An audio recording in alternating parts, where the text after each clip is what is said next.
All right, thank you and welcome. Go on to our next slide here. Hello and welcome to the 4th Transplant Families Resource Fair. We look forward to bringing you our very first virtual event. We are so glad to see each and every one of you. Thank you so much for taking time out of your morning to spend with us. Because our exhibitors are virtual today, and they're usually in person, feel free to enjoy the videos from them as the program progresses. You can reach out to us at contact@Transplant Families for more information. There are also many opportunities to win some amazing raffle prizes during the presentation. More info coming soon on this.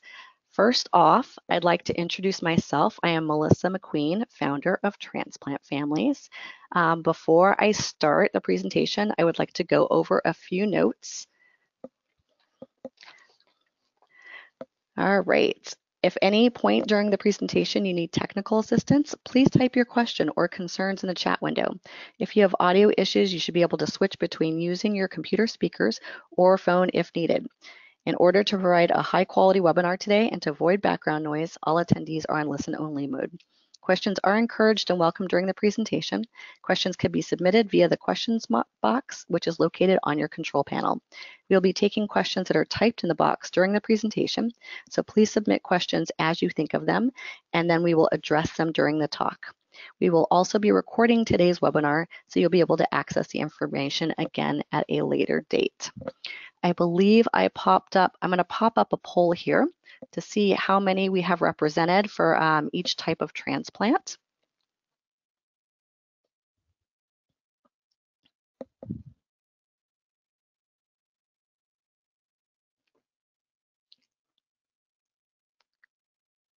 We're just going to give that a minute more.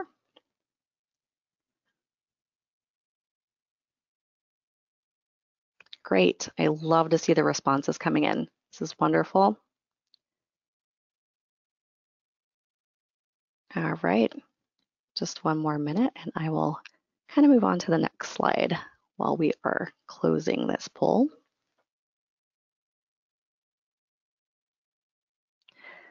All right, we're going to close that poll now. Thank you so much for participating.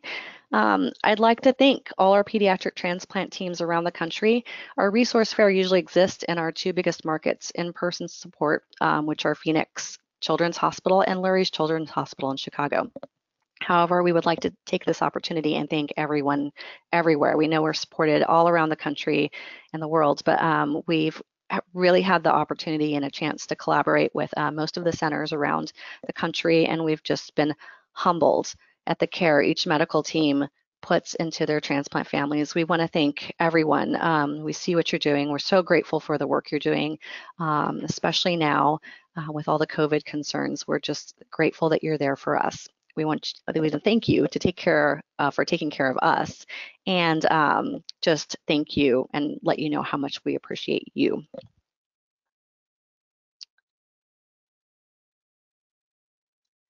If you already have a support group in your area that's not Phoenix or Chicago, and you would like us to feature your support group where you are, please email us. We'd like to definitely promote the work you're doing and how you support families. If you have no support and are thinking of starting one, feel free to contact us and we'll help you the best we can to get one started in your area.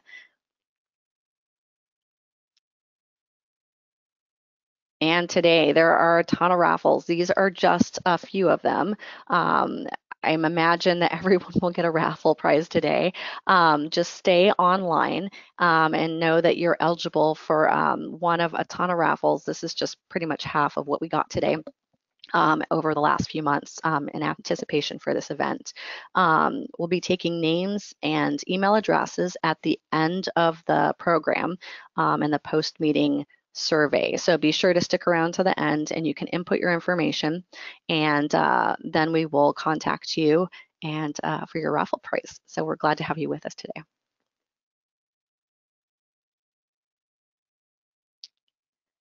I want to say a big thank you to Feast and Imbibe for helping us feed the emergency department at Lurie's Children's Hospital this past week on Wednesday.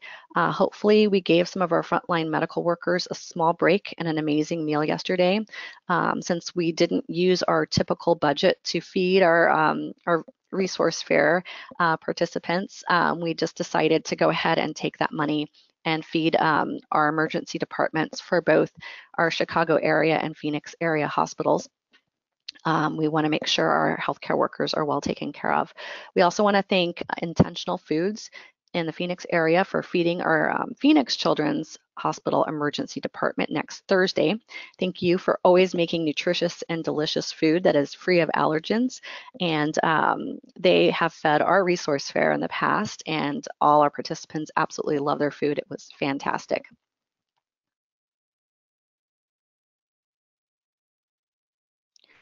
I'd also like to mention at this time owners, Chef DeAndre Carter and Heather Bublik.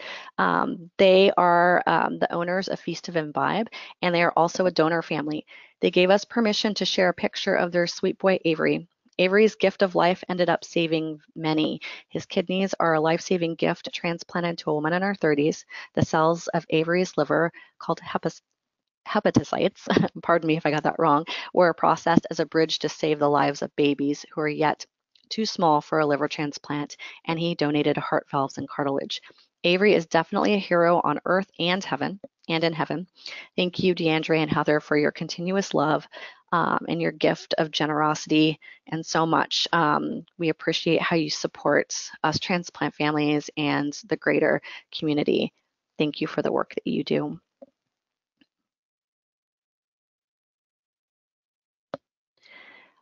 We'd like to take a minute and talk about our collaborative networks. We've been very lucky to partner with a few organizations over the years and to build education and resources for families and give them a voice. What is a quality of improvement learning network? We will use Action's words from their website. It is transforming healthcare and outcomes for children with rare diseases, which is difficult within the current healthcare system. Discovery and improvement is often limited by small numbers of patients at any one given care center. So when many centers come together, they can all improve care and redesign the system. Most quality improvement networks include the patient, or in our case, the parent voice, in order to help improve care. We are so very proud to be on leadership with both the Action Learning Network that helps kids in heart failure and beyond, and the STARS-ULT Network for Excellence in Pediatric Transplantation that helps kids with liver failure and beyond. We are just beginning to know the Improving Renal Outcomes Collaborative, and we have been a longtime fan and now are proud to work with the Pediatric Heart Transplant Society. These groups are changing our landscape for the better. They are physician groups, and they're trying to improve all the experiences that we have in clinic by hearing our feedback. So when you see these groups, know that they want to hear the parent voice, they want to engage that voice, and they want to use your opinions to make things better. And we want to thank them today for including our voice to continually improve the transplant area for our kids.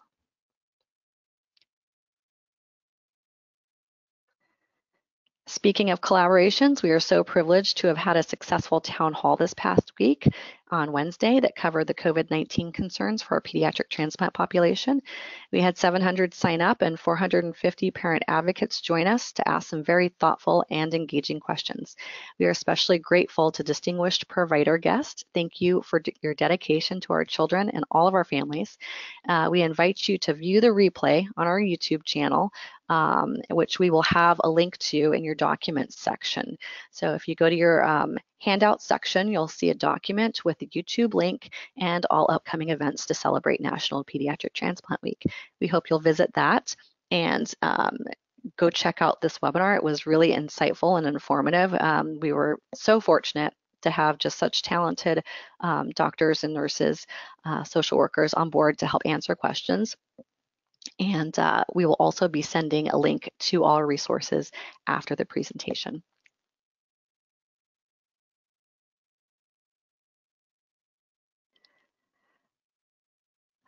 We'd like to talk a little bit about American Society for Transplantation.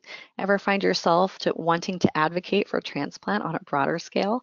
American Society of Transplantation has several ways to do this. They have contacts and lobby days in Washington, D.C.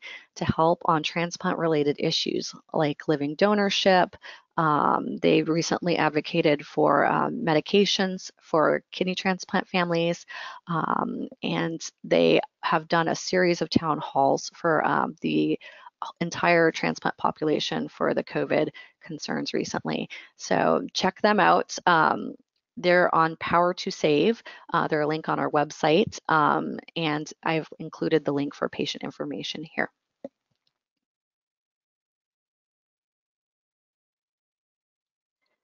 All right. We also would love to mention for our new families, UNOS guide, the What Every Parent Needs to Know. It's an all-inclusive guide to help you get through the stages before transplant, and there's a ton of information for afterwards too, on helping a child grow up with a transplant life, from being a baby to school to young adulthood, and all the challenges they face that are specific to them. We are pleased to have had our staff help author and edit the final draft of the initial print of UNOS What Every Parent Needs to Know guide. This project has been the culmination of much work by UNOS staff, the authors, and collaborators. If you are a transplant family, you need this guide. We hope that you'll ask your social worker about this guide if you're inpatient today. If you are no longer inpatient, please feel free to contact me at contact@transplantfamilies.org, and I will make sure that you get this guide. Just mention a UNOS guide, and we will send it out to you. Thank you so much. And I will briefly mention for those that have already received their gift of life and they want to do more with UNOS, they have an ambassadorship program, and we highly encourage you to get involved. They do lots of fun events and help promote Donate Life, UNOS, and everything that makes our child's second chance of life possible. So go ahead and visit them today at unos.org/community/UNOS ambassadors to find out more.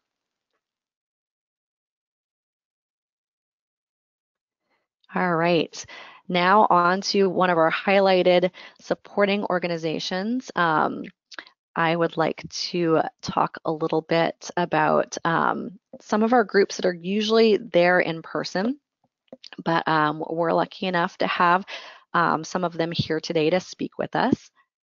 First off, I'd like to introduce CODA. They are an amazing organization. We're lucky enough to have Rick Lofgren on the line with us.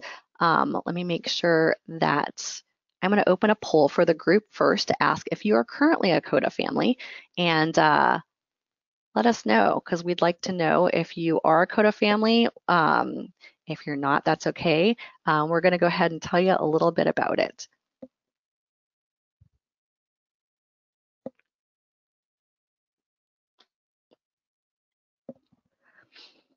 So at this time, I'm going to give it just one more minute.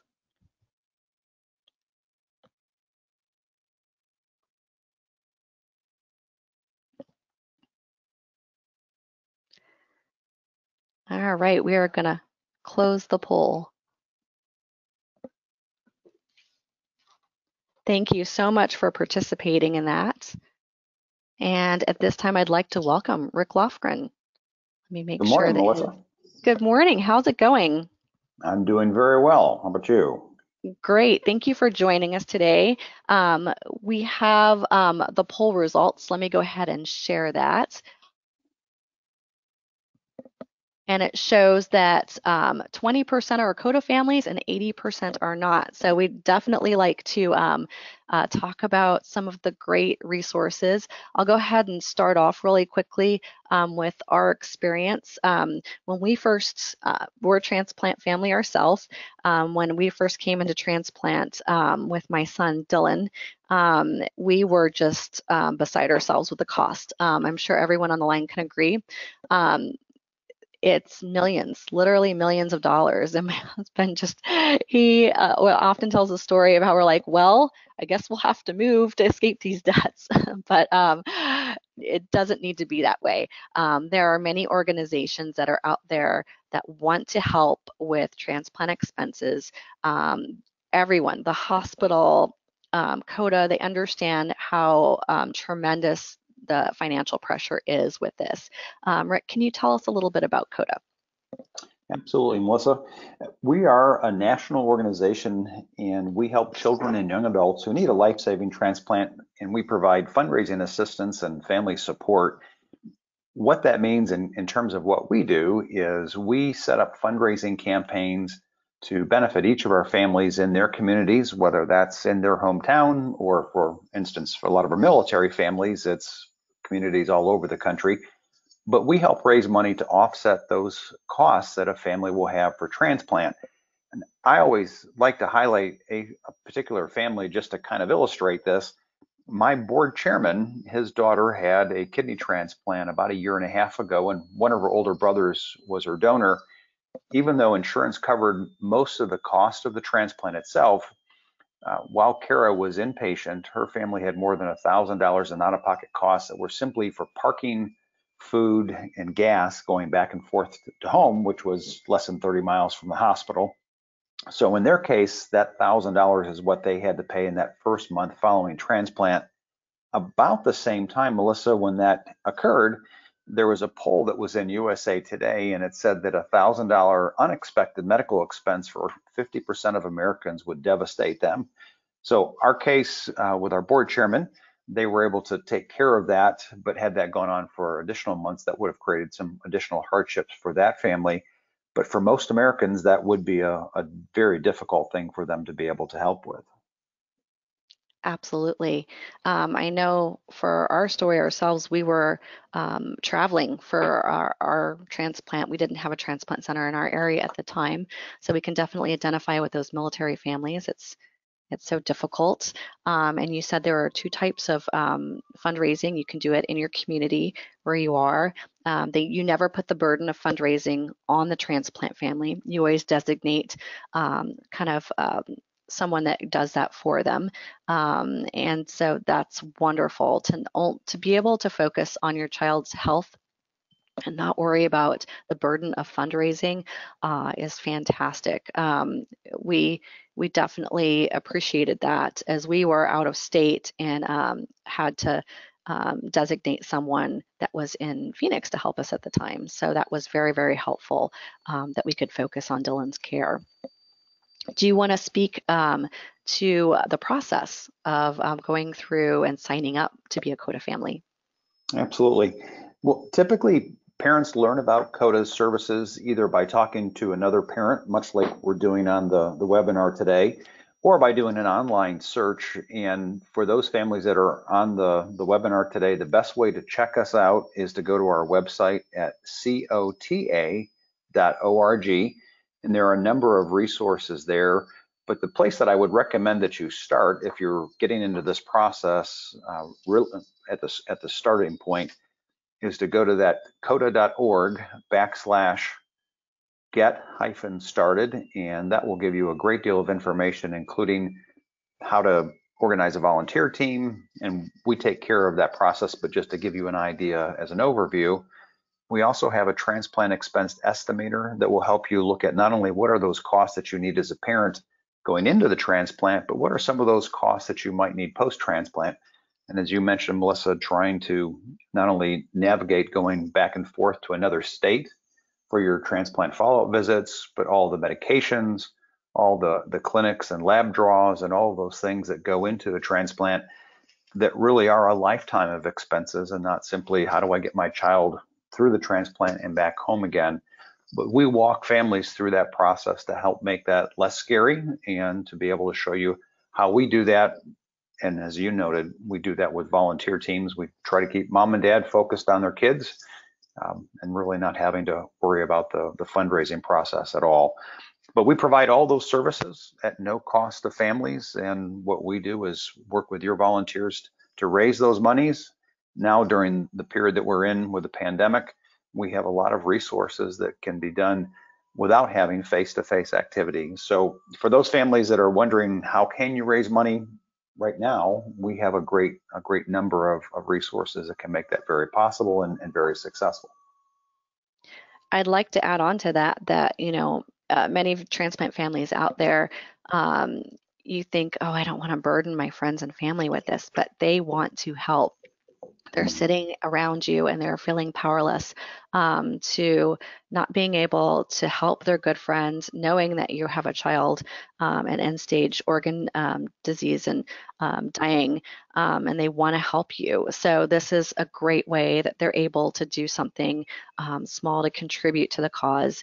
It could be anything from, online fundraisers like Rick mentioned at this time, to when, hopefully when the COVID is gone and we are able to do, more in-person events again. People love to come together for a worthy cause, and this is certainly that. It's so easy to get started. Your social worker can help you through the process as well. So feel free to contact your local social worker. They all know about CODA. They probably all met Rick. And we all just love this organization so much. They're dedicated to children's transplant. And so I don't know of anyone else that can say that they serve our group like this. We're just so grateful for your presence with us. I need to mention really quickly that if you want more information about what to know about transplant finances, because there is a ton. It's not just the initial expense that will get you. I mean, it's a lifetime of cost. So even though it's going to cost, maybe about $1 million for or more for surgeries leading up to the transplant or inpatient stays, and then the actual transplant. Um, our kids are ending up living longer and longer. So it's a lifetime of expenses that CODA will cover, all the way into adulthood. So they cover clinic appointments, prescriptions, so many amazing. They covered our airfare when we had to travel out of state for care, hotels, anything. So we definitely encourage you to come on this Wednesday to a more in-depth webinar. We also have a transplant financial coordinator that will be online, because the hospital knows it's a crazy amount of expenses and they want to help you pay those. They know that no one person can do it on their own, not even if you're a multimillionaire. Rick, I would like to give you any final words. We are just so excited to see you on Wednesday and to hear more about this and many other tips on how to pay for a transplant. I'll give you a few minutes. Sure. Well, thank you very much. And again, for any of your participants today, if you'd like to take a look at the information at your leisure, go to cota.org, and I apologize, it's / not / get-started, or the easiest way to get a hold of us is to email me. It's rick@cota.org, and I can send information to you about how we work with families. And if you'd like, we'll be happy to give you a call and walk through that over the phone. But our goal, as Melissa pointed out, is to really take the burden of our families away from a financial standpoint. And for those of you that probably have seen these surveys, the top 10 things that cause us stress in our lives, finances tend to be in the top 2 or 3. And so if we can remove that financial burden from your shoulders and allow you to focus on your child and your family and getting everyone back to normal again, we can certainly make that a whole lot easier for you. So I encourage you, please reach out to us and let us give you the information. There are other organizations that do this, and we would be happy to share their contact information as well. The one thing that I do encourage families as they're starting this process, if you do want to do something, I encourage you strongly to work with an organization like CODA. You probably all are very aware of GoFundMe, and if you need to raise $100 or $500, GoFundMe is a good resource. But for most of our transplant families, we really need to raise $1,000 a month on average to cover those costs that you'll have. And GoFundMe really isn't set up to do that by and large.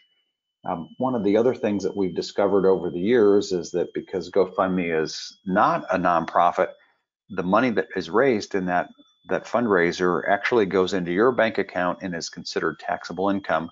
So for our families that have Medicare or Medicaid funding, that creates a tax consequence, not only that you have to pay the tax, but it also could disqualify you from the Medicare or Medicaid benefits. And many of our patients actually have dual Medicare or Medicaid coverage. And we've had many families that have lost their coverage as a result. Here in Indiana, where I live, if you have more than $2,500 in assets in an account like this, the state of Indiana actually will start charging you a premium for your Indiana Medicaid coverage. So working with an organization like CODA, we take that burden off your shoulders as a nonprofit that doesn't show up as income for your family, but you still have access to cover those expenses that you have. So that's where an organization like ours really does make a tremendous impact and can help, because we've been doing this for 34 years. We have literally hundreds of ideas of how to do fundraising and more than a dozen ideas of how to do fundraising that doesn't include the face-to-face contact, like with a golf outing or an auction or something like that that takes place at a specific location. I also just want to highlight a couple of things, specifically knowing that many of your listeners today are in the Arizona or the state of Arizona. We have funding thanks to a number of generous donors for Arizona patients. So for those that are on the line today that are going to Phoenix Children's Hospital, we actually have some assistance that we can help with immediately. And for those that are listening in the Chicago area and perhaps going to Lurie Children's Hospital, we also have some funding for Chicago and Illinois families. So really want families to know it's not just the ability to fundraise, it also is a protection. If you do raise money, CODA can help take care of that so that it doesn't become taxable income and disqualify you from other benefits that you're receiving. But we also have additional funding that we can help and bring to the table and help your volunteers be that much more successful in going through this process. As a parent and a grandparent, I understand how difficult this time is, especially during the pandemic, and anything that we can do to take some of that burden off your shoulders so that you can, again, focus on your child and getting everybody back to not only your home status, but back to whatever normal will be for your family. Please let us know how we can help. Again, that email address is rick@cota.org. And the web address is cota.org/get-started. Awesome. Thank you so much for your time today, Rick. And I'd also like to say we're about to go into a partner organization with Walgreens. They also work with CODA. And Rick, I might give you a minute to say something about that at the end of the presentation there if you want to hang on the line with us. Absolutely. Awesome. And also, I'd like to give a cautionary note out just as a fellow transplant family. To everyone who's listening online today for GoFundMe. I know that everything that Rick says we absolutely agree with there, and there are so many families out there that trust maybe a family member or friend, and sometimes it doesn't go well with GoFundMe. You're not in charge of that money, so to say. So anyone who starts raising money in honor of your child could just as well run off with the money as well. So we've seen it happen. I wouldn't mention it if it hasn't, but I've definitely seen it happen about half a dozen times on my own. And not for myself, but for other people. And it's just heartbreaking to see. I know that organizations like CODA and National Foundation for Transplants and Help Hope Live, they all guarantee that they will go into the family's bank account only. So we definitely want you to know that there are secure ways of raising money for transplant that will be guaranteed to go to medical expenses and related expenses to the transplant, such as housing or travel. So we're very, very grateful for those options. Rick, did I say all that accurately? Did I misspeak on anything? You nailed it, Melissa. Thank you.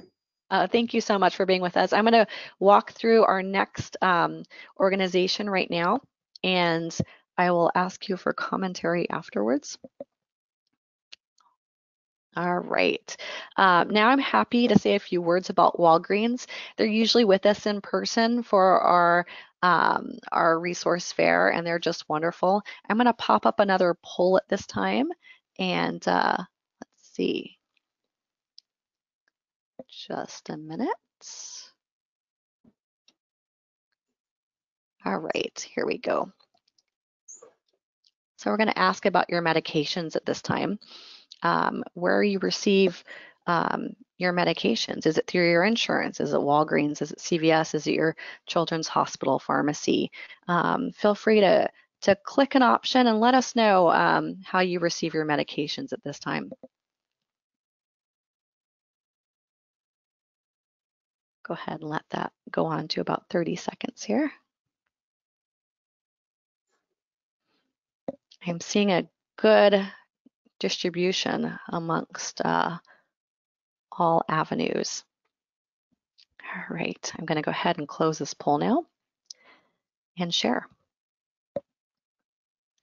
So we'll see about a third getting it through your children's hospital pharmacy. We like that option. It's definitely reliable. They're in direct contact with your transplant team. About 33% with Walgreens, which I'm about to speak about now, 17% with CVS, 33% with insurance, mail order pharmacy, and it looks like it's a little bit off. It's 33. That's about 140%, but I'll look at that poll a little bit more, and we're playing around with the poll results today with GoToWebinar, so we appreciate your input there.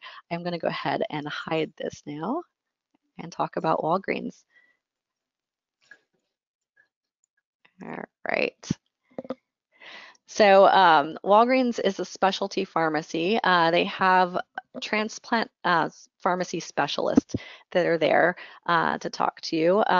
They're, your pharmacy around the corner, and they also have the specialty pharmacy where they can mail you your medicines or talk to you on the line. What we really like about them is they have representatives pretty much everywhere that you can get to know your specific transplant pharmacist in the area, and they can talk to you.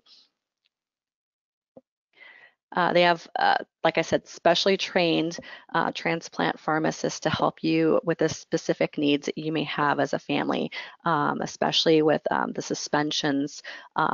We know that, just even a microdose change can make all the difference in your levels. So they know how to work with that. They know how to work with your team. They're in contact with most of the social workers, and they connect to financial assistance programs like CODA. They have support programs. So not only are they a pharmacy, but they have money that they get from patient assistance groups, and they get the prescription copay cards from the drug manufacturers. And you'll see a quote here from Rick. But they are just there to help you. They know that the medications can be extremely expensive, and they know it's a burden to many. So they do try to get you every discount possible. Again, we'll go ahead and talk about the one-on-one, so that, like I said before, they have the specific transplant pharmacist to help you with your needs. And they can help you when you're in the hospital or at home, either one. So you can get that started while you're waiting with your child inpatient or during transplant or beyond. Here are the organizations they work with, and here are some supporting organizations that one I've already mentioned and one I will mention soon. So we're really glad to have Walgreens as a partner. They're amazing. I've talked to several different leaders in their transplant pharmacology center, and we've just found them to be incredibly nice. If you would like to get a hold of them, I think Monica is, I'll go ahead and go to the last slide here, in the Phoenix area. We have Monica Herbeling, and she's amazing. But if you're in a different area, if you're in Chicago or if you're anywhere else in the country, please feel free to contact me, and I will get you to the right person that you need to speak with. Again, like I said, Rick works with them as well. So if you're a CODA family, you'll be able to connect with him, and he can connect you to the right person. So thank you again for listening, and we really, really love our Walgreens specialists. They've been very helpful. All right, so on next, we'd like to highlight Brenda Cortez. She's author of Howl the Owl. She herself is a living kidney donor. She was so inspired by the whole process that she wrote the Howl the Owl series. She is now on a mission to spread the caring message to children and adults alike. Howl the Owl books are published by Donate Life Books and are included with nearly every transplant welcome bag. So we'll be talking about the welcome bags in a moment. We like to include these for the kids on the waiting list. There's a heart one, a liver one, a kidney one, and she's writing new books all the time. She's been so inspired by our families that she wants to continue to help educate them and give them some hope, especially when things seem so hopeless. Um, yeah, you can visit, actually, you can get more information on her books if you contact me at contact@transplantfamilies.com, or I'll give you my personal Melissa at transplantfamilies.org, excuse me, not com.org. And contact me and I will make sure that you get a book. We just love the work that she's doing so much. You can also get the Howl the Owl series on Amazon. All right. Now I get to introduce you to Raising Special Kids. This particular chapter is an Arizona-only resource, but there are similar organizations in every state. I encourage you to go to parentcenterhub.org/EI overview. I'm going to be talking a little bit about the programs they have here and similar programs they have in every single state. Also, I'd like to encourage you to join us. I'll have more information later for a webinar we're doing this Thursday to talk about school plans, 504s, and IEPs, hosted by our very own Stacey Hillenberg. She's an expert in this area, and it's especially important now with all the COVID concerns and, uh, you want to protect your kids. You want them to have an appropriate school plan that gets them out of school when they need to be and has accommodations when they are able to be in school. So please join us for that. And in the meantime, I'll talk a little bit about our local EI service here.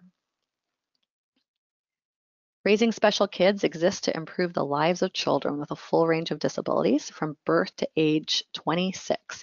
They provide support, training, information, and individual assistance so families can become effective advocates for their children. Here's a little bit about them. They're a 501.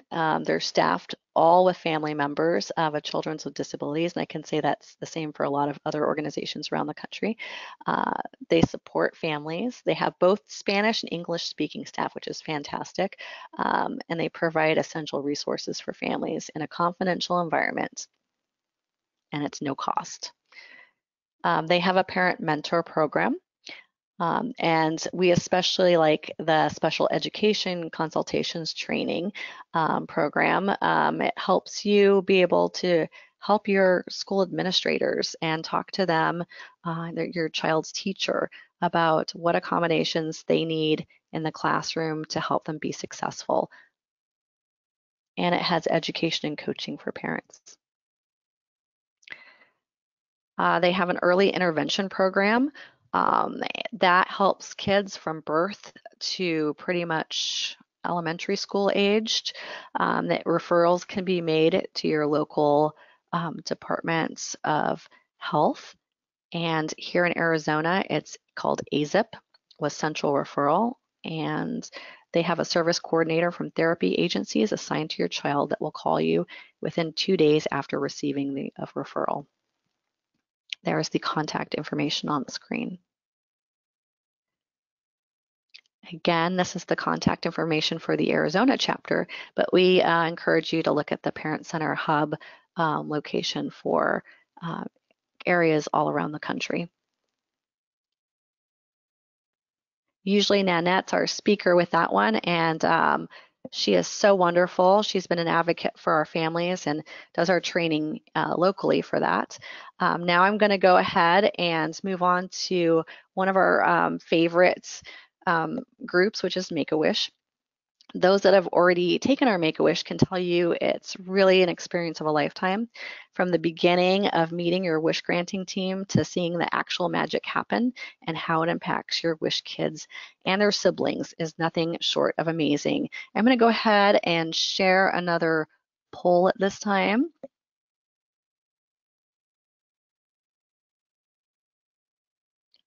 All right. We're asking if your child has had a wish with Make-A-Wish or another wish-making organization. Go ahead and feel free to enter in your answers.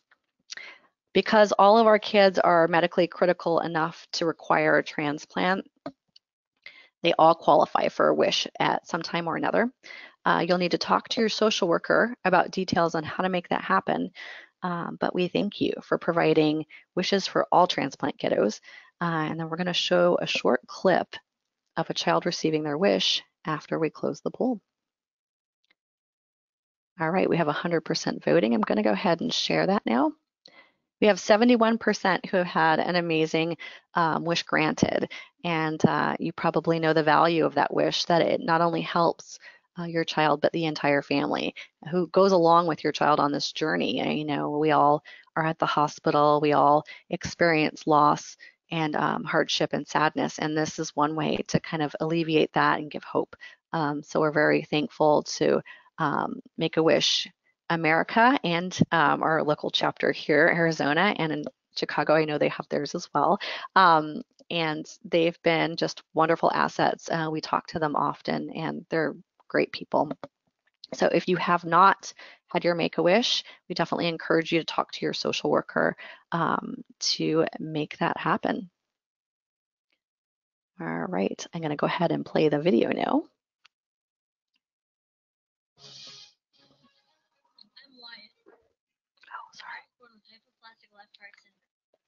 All right, so let me start that one more time. It paused on me. I can't hear. Which means my heart didn't perform as most other kids did. I had 3 heart surgeries, and I was in the hospital a lot. I wanted to be a lot of things when I was a little boy. I wanted to be a fireman. Oh, my apologies. It stopped one more time. We'll have the, all right. Go ahead and start that. I wanted to be an actor, and then I wanted to be an artist, and then I thought, what's a different kind of art? And I thought I could make movies. Pirate camp, sea last words. I finally decided that I wanted to be a director. Oh, I'm just a talking tree. What I really wanted was a new computer so that I could edit and make my own videos. And then Make-A-Wish came to me and they said, you can make your wish come true. It was really cool that Make-A-Wish gave me what I wanted. Share the power of a wish and donate today. You're going to see my name on the big screen. All right. I am so sorry. I apologize for that technical glitch there. We are, like I said, a first time virtual, so thank you for accommodating us and in our getting this right for a virtual format. We're going to go ahead and move on to the next clip here.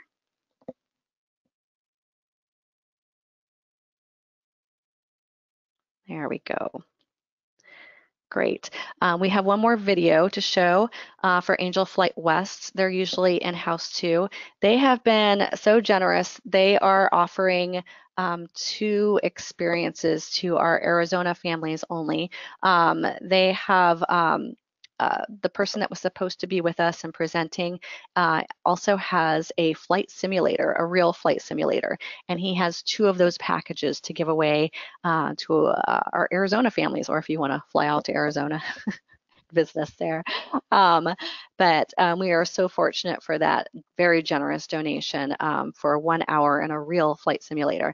Angel Flight West, and there are many across the nation, Angel Flight type things, is a nonprofit, volunteer-driven organization that arranges free, non-emergency air travel for children and adults with serious medical conditions and other compelling needs.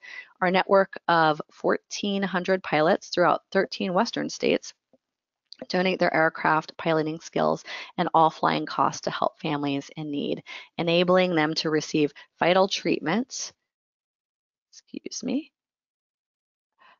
that might otherwise be inaccessible because of financial, medical, or geographic limitations.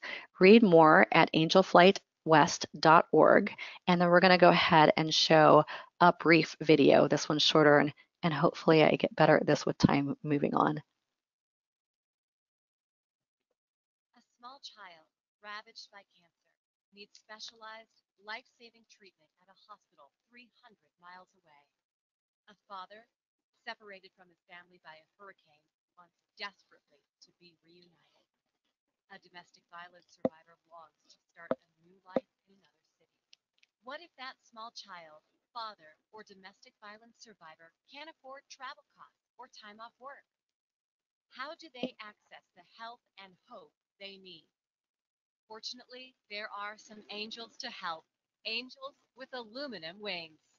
People with health care or other compelling needs can receive help and hope through Angel Flight West donated flights for free. In the air, Angel Flight West links volunteer pilots and commercial airlines with people whose non-emergency health needs require air transportation to access health care. On the ground, volunteer drivers, Earth Angels, take passengers to and from their departure and destination airports. We ask that the passengers be ambulatory, medically stable, have a financial need or compelling circumstance, and give at least 5 days notice before a scheduled treatment or appointment. Our volunteer pilots love flying and meaningfully helping others. Our passengers are grateful to receive access to the care they need, and our supporters enjoy facilitating these life-changing flights. Everyone wins. Much like you'd call a trusted friend for a ride instead of a taxi, Angel Flight West can be a trusted friend in flight, at your service when you need us most. With a small staff and thousands of volunteers, we arrange more than 4,000 donated flights each year, serving about 1,300 people in need. We change nearly a dozen lives each day, one flight at a time. Earn your own wings by helping people in need through Angel Flight West. Request a flight, volunteer, or donate by visiting our website today, because sometimes the road back to health starts with a runway. So we'd like to reiterate that they serve so many across the Western region. I know there are Angel flights in many parts of the country. If you travel for care, they will help you to those appointments so you don't have to spend money on those. And they are just a wonderful organization. So it's not emergency type travel, but they can definitely get you to appointments to and back. I've seen them do great things. Like they even helped a mother who wasn't able to be with her child for transplant come and visit when the father was there, but the mother couldn't be there. So she got to come and visit, and she used Angel Flight to do that. So we thank you, Angel Flight, for your volunteer hours and your wonderful work you do for our families at all times.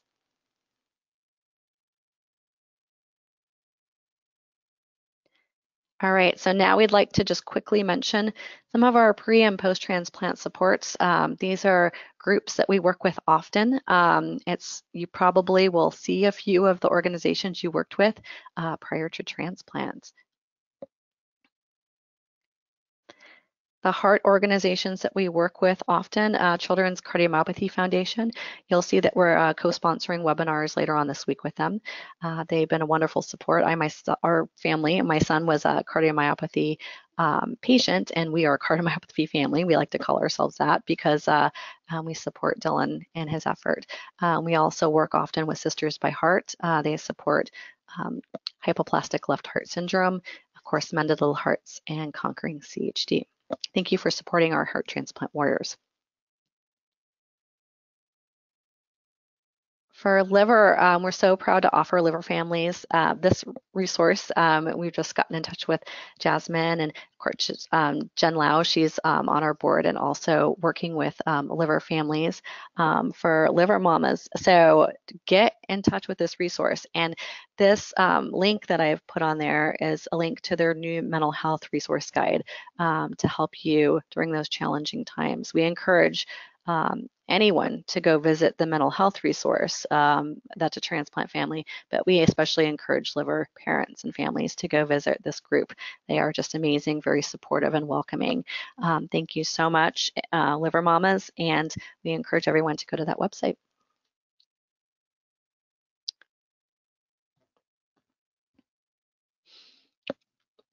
National Kidney Foundation. We're always proud to partner with them. Our local advocates, usually Dr. Ivy, he's been a longtime supporter of our kidney families here in Arizona and usually comes out to talk to us. We thank you for always supporting our efforts and helping to get the word out for transplant families. Another really fun resource we'd like to talk about this year is the Northwest Kidney Kids.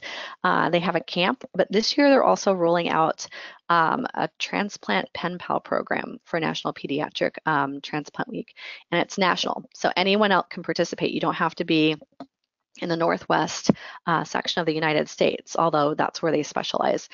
This pen pal program is for children who have or will need a solid organ transplant in their childhood, and it's also for their siblings. We are proud to share this program. Go to their, well, actually contact Mackenzie at northwestkidneykids.org to find out more about it. Or you can always contact me too, and I'll get you in touch with her. It's a fantastic way for our transplant kids to keep in touch now with social distancing in place, and all summer, hopefully when social distancing is not as much happening as much. So Mackenzie Kerper, she's the lead on this, and she can help you. Please feel free to contact her and find out more about that program. We're very excited to see how that goes. All right. Now we're going to go on and talk a little bit about our supports for bone marrow transplant families. We have Amanda Hope Rainbow Angels. They're a longtime supporter of us. We know founder Lorraine well, and Jessie is just amazing too. She's their coordinator. I'm going to go ahead and play this clip so you can see a little bit about their program. And then I'm going to talk about what they offer all transplant families afterwards.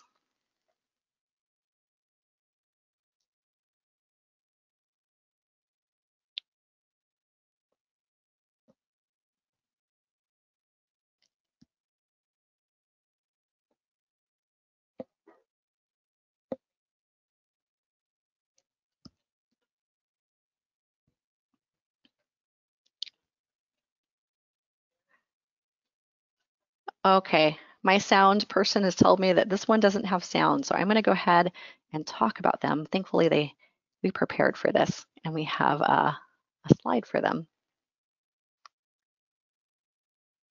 All right. Amanda Hope's programs, they're mostly located in Arizona and Nevada, but they offer their comfy cozies, which is adaptive apparel, anywhere in the nation. You'll see it in a lot of hospital gift shops, and you'll also see it online. Comfy Cozies for Chemo is adaptive apparel, as it says on the screen. It's free for any child with a central line anywhere in the world. Lorraine, the founder, has also said it's free for any transplant child. She will give it to anyone. So let them know that Transplant Families sent you, Melissa McQueen especially, and if you need adaptive apparel because you have a port, a PICC line, any kind of G-tube lines, let us know, and we will make sure that you get some adaptive apparel for your child so they can cover up. They have comfort and care counseling locally. It's free for Arizona families. They do a financial assistance program, which is assistance with utility bills, groceries, and gas for Arizona families impacted by childhood cancer, also bone marrow transplant families as well. They do in-person events called Major Distractions in both Arizona and Nevada, and they've recently developed the Amanda Needle. This is a port stabilizer that's available for purchase for any child or adult's hospital, and the hospital gets that, but it's to help stabilize those port needles so it's not as painful to have that process done. We are so appreciative of Lorraine and the work that she does. Like I said, if you'd like to have adaptive apparel, if you need that, then please contact myself and I will get you in touch with them, or go to Amanda Hope Rainbow Angels website and apply on there. Tell them that Melissa McQueen from Transplant Families sent you.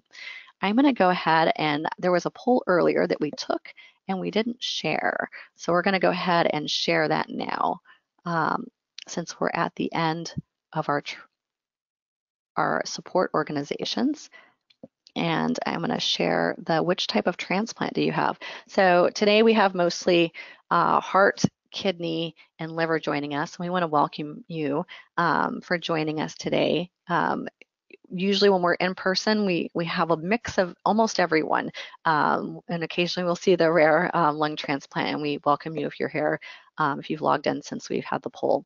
But we just wanted to share that poll with you.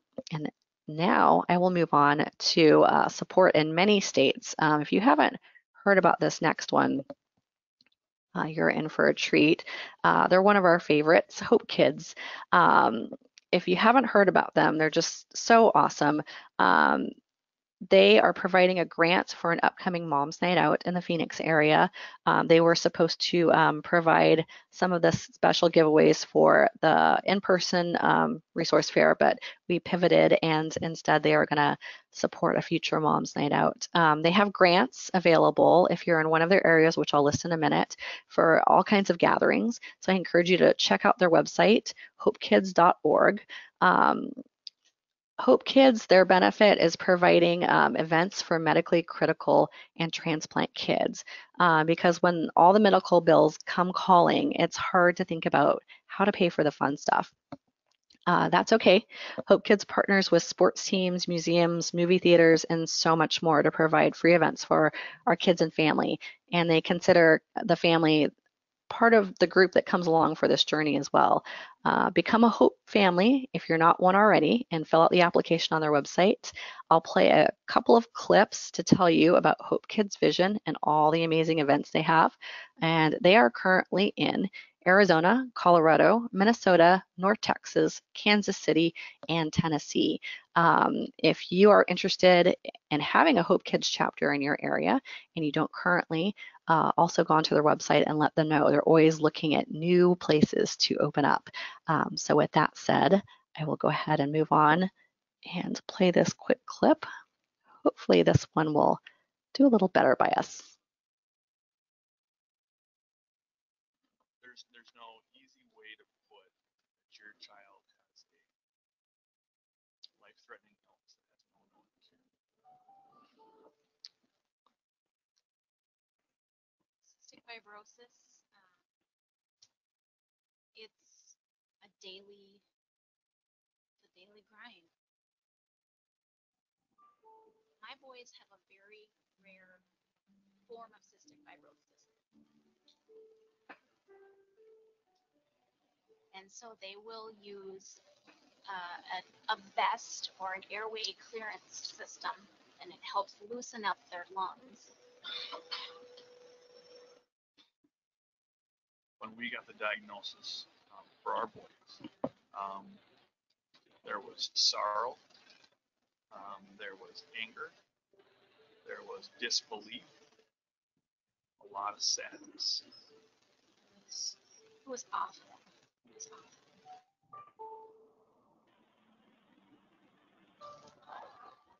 Hope Kids actually became a life preserver for us. Kids is a program for families that have a child with a life-threatening medical condition. We provide an ongoing calendar of events for the families to attend. It's 100% free for all of our events, for all our families to be able to attend those.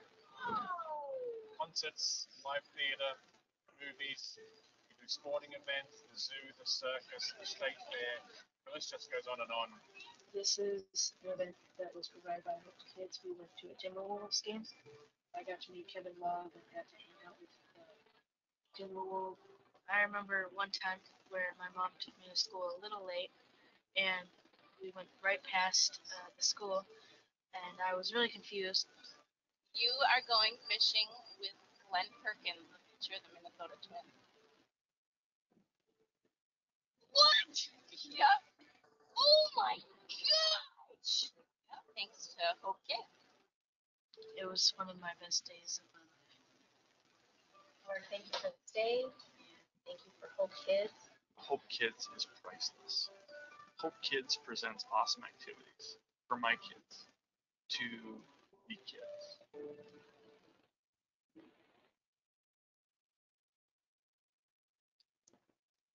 All right, we want to thank Hope Kids for that heartwarming clip. Our family has benefited from so many of their events. I know that we were, just overwhelmed with hospital bills and getting funding worked up from every other area and trying to get those basic medical expenses covered.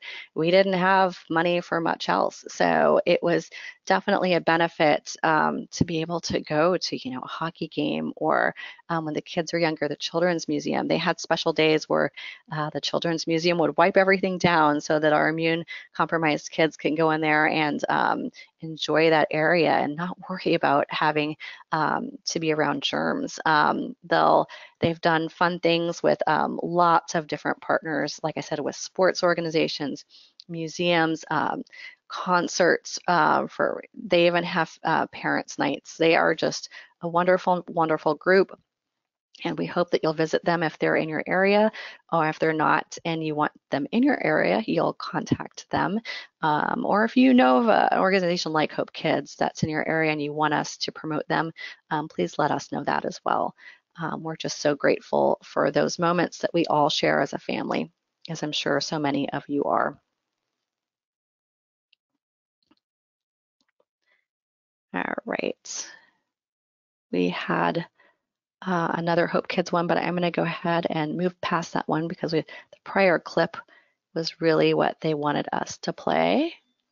Let's move past that. And at this time, I'd like to thank some of our adult organizations. One day we hope that all of our kids will grow up and be normal, and that's why we do all this with Transplant. And when they do, there are some amazing supports for adults. Locally, it's Transplant Community Alliance. Many of these, like Transplant Community Alliance, have been providing support and educational events for many, many years. Transplant Community Alliance is also, I think, a member of TRIO, which is Transplant Recipients International Organization. They are in most every state and also an adult support organization. We are really fortunate to have Zoe Severin on the line, and she's going to talk a little bit more about that now. Hi, Melissa. Can everyone hear me okay? Yeah, you're good to go. Awesome. Thank you for that wonderful introduction. You are always so good to us. And I wanted to say thank you for making this presentation available. I know that it's a big deal every year and a lot of people come. And I just want to say thanks for making it available online. And I think it's just really great. So a little bit about, my name is Zoe. I'm with Transplant Community Alliance. We are an Arizona nonprofit that offers free services to transplant recipients and their families of all transplant types and ages. Our mission is to protect and enhance the lives of recipients in their new normal, but we also collaborate with other nonprofits and hospitals in the community to make sure that recipients get the available resources that they need. Two of our services that I'd like to talk about today are the support groups and the Transplant Team Arizona. The support group, we work very closely with Transplant Families and the Children's Hospital here to identify recipients that are aging out of the children's program. It's a difficult transition, and the fear is that young adults will become non-compliant. We help those kids transition their care to a different transplant center or a clinic and act as a safety net to support them. We match them up with a mentor that has gone through that tough transition. The mentors are trained to listen and offer support without giving medical advice. Having that support can help young adults cope with the life changes that they are going through. It helps reduce loneliness and anxiety and provides a sense of empowerment over their own health care. The mentor meetings they happen over the phone currently. We're transitioning to online using Zoom. So if you're not in Arizona, you can still participate or sign up if you're the parent, sibling, or the kid that's going through it.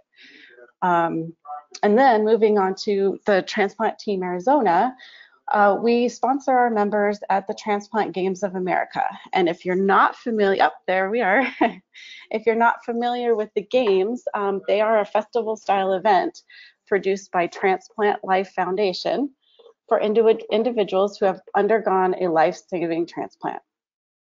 They have competition events that are open to living donors, recipients, bone marrow transplant, cornea, and tissue recipients. They highlight the critical importance of donation while celebrating the lives of the donors. So the games, what they do is they give inspiration for kids that are going through a transplant. Most people who have joined the team have learned about it during the transplant process, and they were told that in 9 months, if your graft is healthy and healed, join us at the transplant games. It becomes a ray of light when things seem dark and complicated through the transplant process. Since the games are usually in a different state every other year, we help the team fundraise and get sponsorships so that the expense of going to the games isn't a barrier to get there. So the transplant games in 2020 were scheduled for July in New Jersey. They have been rescheduled, but we don't have a date yet. So we are going to go ahead with the second annual Arizona Transplant Games. It's going to be more like a training event where kids and families can learn about sports, how to train for the transplant games, and how to prepare them to go and start fundraising. So if you're in this area, definitely get on the list so we can make sure that you come, because it was super fun last year, and this year it'll be even better. The games next year, it's the World Games. Those will be in Texas. So we are expecting a lot of people to attend that. So if you're interested, just let me know. I'll get you on our email list, and we can go from there. So our website is easy. It's has your child competed? Oh, look, we have some people here that have been to the transplant games. Awesome. So fun. So our website is transplantaz.org. All of my contact information is on there. Just call me. Oh, you have our video from last year, or is that just a picture? It's a video, but I can play okay. it or skip it. I know there were some sound issues. You tell me what you want. I'll go ahead and let you finish giving your contact information. We want people to have that. Yeah, sure. So my name is Zoe Severin. My telephone number, 602-277-2661. And all of this is on our website at transplantaz.org. And the sound on the video, it's just music. So you can go ahead and play it. Okay, great. Thank you so much, Zoe.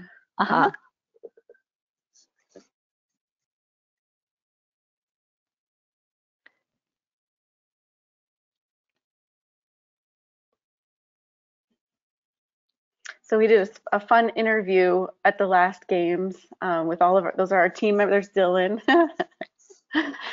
Oh, that's cute. There's games like table tennis, trivia, swimming, basketball, and there's Dylan running his sprint along with some other kids. And we had a total of 50 people from Arizona. 21 of them were recipients, and the rest were supporters. And there we all are. We brought our little Arizona Reggie to celebrate donation. And then this was the New Jersey one I was telling about. It's rescheduled. So that was Daisy, heart recipient. I think she got one of each, right? Gold, bronze, and silver. Yes. So she came home with all the medals. And here's one of our pickleball practices in 2018. Ben, our board member, playing tennis. So we try to schedule training events throughout the year where we can come and practice with each other. And there's my information about the team. Yeah, and that's it. That's great. I'd also like to add, there are teams like this all over the country. I'm about to play a clip from the Transplant Games of America. They've been so gracious to send us information on their events. Again, it will be rescheduled, still will be in New Jersey. We are just waiting on a date. So when things start to get back to a new normal, I'm sure they will announce a new date. As a parent of a transplant kiddo that was going to this game, we definitely encourage you to go. The kids had the best time, and if you're under 10, everyone gets a medal. So go let them, see all these other kids that are just like them. It's a very safe place with other transplant kids and other transplant families, and they get to compete against each other and have a great time. It's an event like you've never seen before. It's a coming together of the transplant community on a nationwide level that doesn't exist anywhere else. The energy is just phenomenal. And you see the Arizona team. Remember, there are teams of every state represented there, and many from other countries. Our favorite part, and we have to tell you, if you do join your local team, you must buy the pins. So if you're going to the team and you're going to go to the games, get a whole bag of pins because they do a fun pin trading thing, like maybe those of you who've been to Disneyland or Disney World have seen, where you can collect different pins. You collect different pins of every state. So you'll bring a bag of your pins from your state and you'll trade them with other transplant teams of other states. Zoe, what were some of those most wanted pins? Tell us. Definitely Hawaii. Only about 10 people come from Hawaii, and everybody wants one of theirs. Um, some of my favorites were Philadelphia and Illinois because they try to get a lot of their state, like of their fun things on their pin. Actually, I think our pin was the best. We had a cactus and everybody wanted ours for sure. Wouldn't you say you traded out a lot of our pins? A ton. We could not keep them. They were just going like hotcakes. Yeah. Yeah, and then you get a lanyard when you as part of your packet when you get there, and you can put all of your pins on the lanyard so you can display every single state that you've traded. It's just such a fun time, and that's such a fun way. The kids always get people to trade, even if they don't want to trade. If you have got a kid walking up and one of our transplant kids, and they want to trade with you, they get the best pins first. I'll tell you that much. So, Yeah. Yes, thank you. oh yeah, Zoe, thank you so much for spending some time with us today. Can I keep you on the line for a minute? I'm going to go ahead and introduce the Transplant Games of America and play the video for their upcoming event. Date to be announced, but at least we'll all get to see the location and you can talk a little bit and end out your session there. Is that okay? Yes, of course. All right, great. All right, so on that note, we'd like to mention that Transplant Games of America, although this summer's events have been postponed, they are very excited to reschedule the games, which will still be in New Jersey, when it is safe for all our transplant warriors. They are still having an art contest for kids that will be um, one of the pins. They are letting kids design one of the pins. So the pins that we talked about that they like to trade so much, one of them is going to be kid designed. They are still taking submissions for the pin contest. I just asked yesterday. Submissions could be sent to m.brownlee, that's BROWNLEY, at transplantslf.org. So go ahead and I'll repeat that one more time. It's m.brownley at transplant, L as in Linda, F as in friend, .org. Go ahead and contact him with your submissions, and they've got a real good shot at getting that special pin that's designed by a transplant child. Now we're going to play a clip for the upcoming games.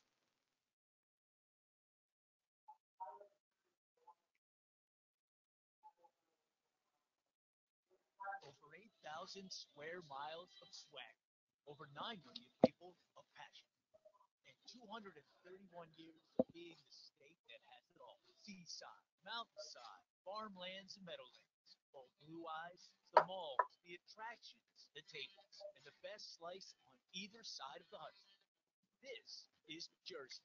You know our story, the Garden State. United by the strength of our differences, cultures, and people. Home of not only one, but two professional football teams. We even had a Super Bowl and didn't miss a beat. We battled the hurricane and came out standing stronger. We hoisted the cup, hosted the World Cup, and housed the modern genius. We have skyscrapers, disco fries, all-night diners, and the boss. Whether we call it Taylor ham or pork roll, we make a sandwich you should not sink your teeth into. We're more than just housewives and big hair. We're living on a prayer, living in the spotlight. We're living a stone's throw away from the biggest and brightest city the world has ever known. We pump our fists, not our gas. And we always take family seriously. Highway, backway, hillway, international airport, ferry. We really know how to get around. What happens in Jersey doesn't just stay in Jersey. It echoes throughout the country and will be remembered for centuries to come. Now we're welcoming our most important event ever, the 2020 Donate Life Transplant Games. July 17th through the 22nd, New Jersey will be home to competition and triumph, honor and legacies, hope, awareness, love, laughter, and life. And we're doing it the only way we know how, bigger, louder, and bolder. Because that's just how we roll in Jersey. More people, more coverage, more exposure. We know how to put on a show that people won't dare to forget. We've done it before, and we're going to do it again. Let the games begin. And the world will know because we'll make sure it's known. Miss this one? Forget about it. The state that has it all is getting the next best thing. The 2020 Donate Life Transplant Games. Welcome to New Jersey. All right, we are definitely grateful for the transplant games and what they are doing for our families. We look forward to a new date. Zoe, is there anything else you wanted to add about the transplant games? I think that video covered all of the highlights. It is a fun time, and you'll see a lot of people bringing things to honor their donors, like they bring photos and shirts and signs. And I think that is a super and moving, and it's what it's all about, right? I agree. There's even opening ceremonies where every state gets to parade and march around a stadium and kind of represent their state, and with all the transplant families involved, and donor families. So it's not just recipients; it's also donor families that are involved in this, right? Yes, correct. Oh, great. I also want to go back and touch base real quick on Transplant Community Alliance. Many of our kids, like I said before, they are going to grow up into adults, and that teen and young adult stage is so difficult.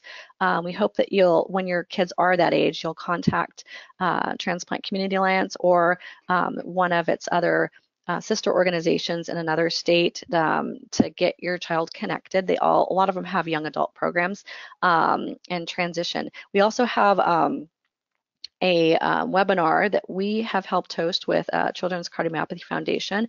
It's not specific to heart, it's open to anyone on transition and adherence. It's on our website, transplantfamilies.org. And we definitely encourage you to go listen to that if you're in that stage of life and want to know more. There's a lot of great information on there. Thank you so much, Zoe, for joining us today. We hope you'll stay for the rest of the program. You're welcome. I will. All right, thank you so much. All right, we are nearing the end of our program now. We like to talk about our donor organizations. And first, we are lucky to talk about Be the Match. We typically have someone that's been a bone marrow donor come and speak to this, and they are always amazing. I'm going to go ahead and talk through the slides that they've given me. For patients with diseases like leukemia and sickle cell anemia, a bone marrow transplant or a stem cell transplant can be their only life-saving treatment. Be the Match is the largest and most diverse marrow registry in the world. They are definitely here to help. They have offered us, see a clip. It says, we get so many questions around donation, like does it hurt and what does donation look like?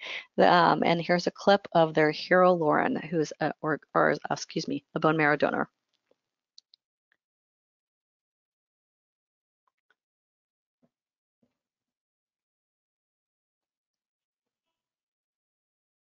One of the main reasons I did decide to join the registry is because the lack of African American representation on the registry. It's our responsibility to register because, a lot of times we're given the shorthand in life, period. But this is something that we can control, just like voting. You can do this. I think I was at happy hour. I got a call about the registry, and I was like, what? So I was kind of freaking out because I saw this episode of House, and I saw that episode where the guy had to give bone marrow to his brother, and he was sick too, so he couldn't go under anesthesia. So it was just traumatic. I was like, sheesh. But come to find out, there's two different ways to donate. Everyone was like really supportive, and they were like, oh, that's so amazing. Like, so it made me feel even better about my decision. She's excited, of course, but she's like, okay, what happens now? And from that point, then that's where we begin to order filgrastim, prepare for the injections, and then we just wait for that date to arrive and then first injection. My Beta Mesh specialist, Chelsea, gave me my first injections. She taught me how to teach my friend to do it. It hurt a little bit because I was nervous. Shelby was nervous. So, we had a little shakiness going on. It took us like 20 minutes to like settle down and actually like, okay, we're gonna get through this. We had to play some music, get hype. Okay, we can do this. We can get through it. The injections hurt like a normal shot, but taking off those like super strength band-aids probably was the worst part because I have hair on the back of my arm and I don't know, I just can't rip it off. It's stuff that's kind of like get over yourself. It's not that big of a deal. So there's really nothing. Like I have nothing to complain about.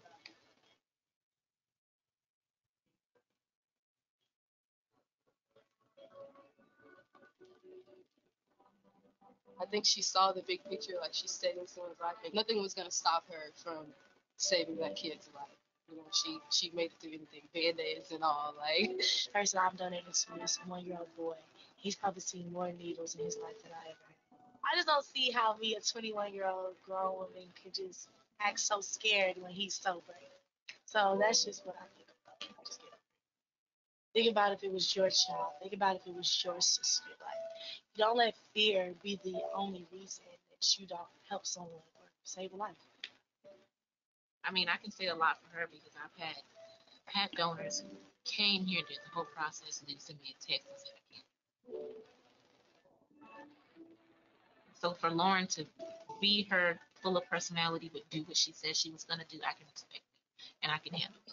When you are called and you decide that, oh no, I don't want to do this anymore, that's another like little girl, little boy, grown boy. That is hard for you. Your life is just as important as theirs, and your life isn't the one that's in jeopardy. The only thing that is going to be going on with you is some inconvenience, and that's okay, 'cause that's life. But in the long run, you're helping somebody, and I feel like that should be the most important thing to you. she's gonna save a little boy's life, and I think that's very heartwarming and it's inspiring. Like she makes me want to go get on the registry, and she's gonna remember this for the rest of her life. I'm gonna remember this for the rest of my life. I just want him to know that there is someone out there that looks like him that it was able and willing to donate their blood stem cells so he can fulfill the life that he was supposed to fulfill. I just hope that he grows, he eats all his vegetables, he gets all A's, like me. And he's just happy, and I hope one day down the line, I'm able to meet him. I'm able to thank him for making me a better person.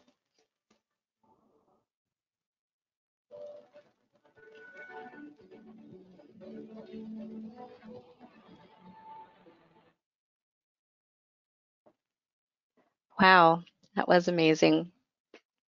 Definitely a hero in our book. Let me go on to our next slide. If you're in anywhere, you can contact this information on your screen if you'd like to be a donor for bone marrow. They offer patient assistance programs and their resources are all free.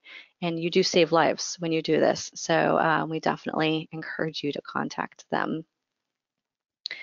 If you're in Phoenix, you can text Phoenix to this number and a registration link will be sent to you, and they have a mail me a kit. So you can swab and send it back to them, and they contact you back when you're a match, so you don't go through the process unless you're a match. We've spoken at length with Aubrey. She's amazing, and she helps us every year with our resource fair in person. We want to give a big thank you to her for all she does for our local community, and we encourage you to reach out to your area as well. All right. I want to highlight an amazing raffle item. This is for anyone in the country. And Donate Life has been so generous. They're going to give some lucky participant in today's resource fair a $50 gift card for some swag. And we all like to sport some Donate Life gear. Me and my husband were wearing it yesterday for Blue and Green Day, and we know that you'll want to wear it too. Please be sure to put your name and email in the post program survey that's going to be offered. So the minute you click out of the program, there'll be a survey that pops up. And if you want to be eligible for these raffles, we will email you and see if you're a winner. All right. Next, we want to briefly talk about National Pediatric Transplant Week, which officially starts tomorrow. We encourage you by sharing your child's transplant story on social media with the hashtag #KidsTransplant It has been proven that when our families share their stories, organ donations go up for everyone. You can learn more about National Pediatric Transplant Week at donatelife.net.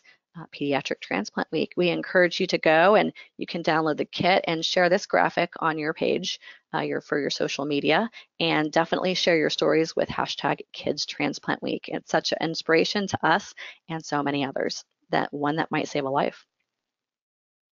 Now we're gonna share our local Arizona's campaign. It's fantastic. It's called Spread Generosity and Not Germs.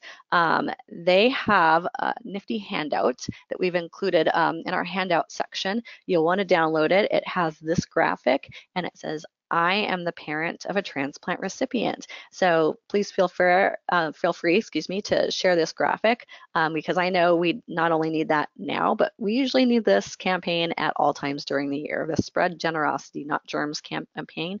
We love the idea here. This talks a little bit about Donor Network of Arizona, also a 501(c)(3 and an OPO, and they are the state of Arizona's full service organ, eye, and tissue recovery organization. They are amazing support to us, and we know that all the OPOs around the nation, we just love them all. They do so much and make life-saving efforts like transplant possible. So definitely, if you feel you want to help this effort, sign up for this or your local OPO to volunteer and help out. We have some more information on the campaign, and we're talking a little bit about National Donate Life Month. I like that they've mentioned the COVID-19 and how it's a little bit different now. That's why they've come up with the campaign is for the COVID-19. But like I said, this is applicable, I think, to our families at all times. And I think our families are pretty much pros at social distancing and knowing how to keep